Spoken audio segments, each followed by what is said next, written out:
Critique of Michel de Montaigne's Cultural Impact by John Vespasian. Sadly, the cultural impact of Michel de Montaigne, 1533 to 1592, has been mostly detrimental. Why? Because intellectuals have retained the worst part of Montaigne's ideas and forgotten his valuable insights. Am I exaggerating in my assessment? I do not think so. Let us look at 3 wrong Montaigne's ideas that have taken root in popular culture and that many people regard as indisputable truths. Lack of intellectual structure is a severe deficiency that undermines Montaigne's essays. It shows in his inability to tell apart the crucial elements from the accessories.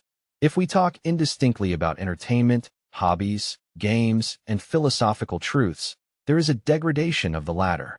If we place trivialities and important things at the same level, we are degrading the latter. Montaigne's essays lack plan, structure, and proportion. They present philosophical discussions side by side with trivialities. As an example, I point to Montaigne's essay on diversion. Michel de Montaigne's essay on diversion. In this essay, Montaigne explains the advantages of hobbies and other leisure activities, but says nothing that the average reader would not have already figured out himself. The fact that Montaigne uses Marcus Tullius Cicero, 106 to 43 BC, as an example doesn't add any depth to the arguments. It is nice to know that Cicero enjoyed reading poetry, but what practical knowledge can we draw from such an anecdote? None. Montaigne also points out that, in ancient Rome, people loved to attend theater performances, in particular comedies written by Plautus, 254 to 184 BC. I would compare Plautus comedies to the soap operas that fill TV cable channels in the morning. Indeed, numerous people watch those soap operas, but what's the point?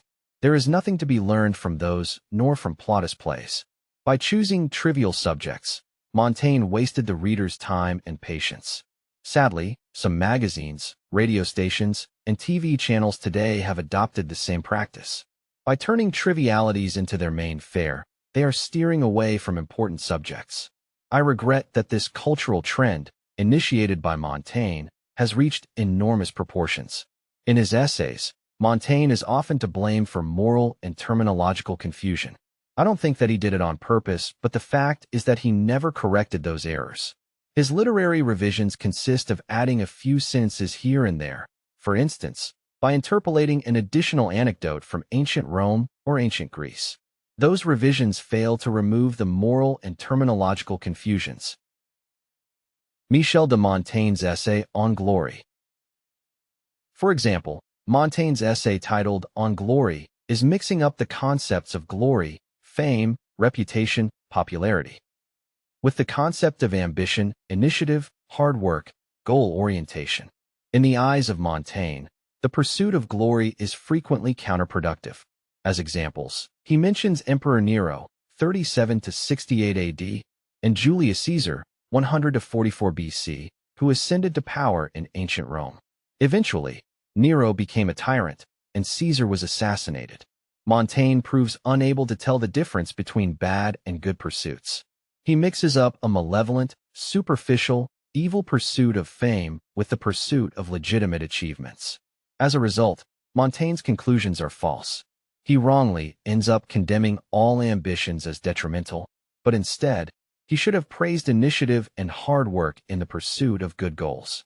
Montaigne's blanket attack against all pursuits of glory does not make sense. He is making a severe epistemological mistake by mixing up 2 separate concepts. Unfortunately, Montaigne's terminological errors have been expanded and perpetuated. Some of today's magazines, radio stations, and TV channels are repeating his mistakes. I can only rate Montaigne's cultural influence in this respect as detrimental. When reading, listening, or watching media, we should stay alert and keep terminological confusion at bay. Critique of Montaigne's idealization of antiquity. Montaigne's indiscriminate admiration of ancient times, in particular ancient Greece and ancient Rome, is to blame for spreading an exaggerated respect for ancient literary sources. He quoted Socrates, 469 to 399 BC, Aristotle, 384 to 322 BC, and Plutarch, 46 to 120 AD, dozens of times, idealizing the life and ideals of ancient Greece and ancient Rome. In doing so, Montaigne ignored the dark side, exploitation, poverty, slavery of ancient cultures. By invoking an idealized world that had never existed, Montaigne wanted to add weight to his arguments, but in practice, he was weakening them. Jean-Jacques Rousseau, 1712 to 1778, expanded Montaigne's errors to infinity. He did not even bother to quote sources from antiquity. Instead, he made up a pre-societal period of history, a period in which all human beings lived in harmony. Montaigne had exaggerated the virtues of ancient thinkers and historical figures, but at least he had taken the trouble to consult the sources. Rousseau simply made up those sources to support his convoluted arguments. Their mistakes, based on a naive historical interpretation, are now part of our culture. It takes lots of energy to dig into those ideas and examine their contradictions. I wish that Montaigne had not initiated this trend, but for better or for worse, we are still under this influence. If you are interested in putting rational ideas into practice in all sorts of situations, I recommend my book, Against All Odds: How to Achieve Great Victories in Desperate Times. For more information, go to johnvespasian.com.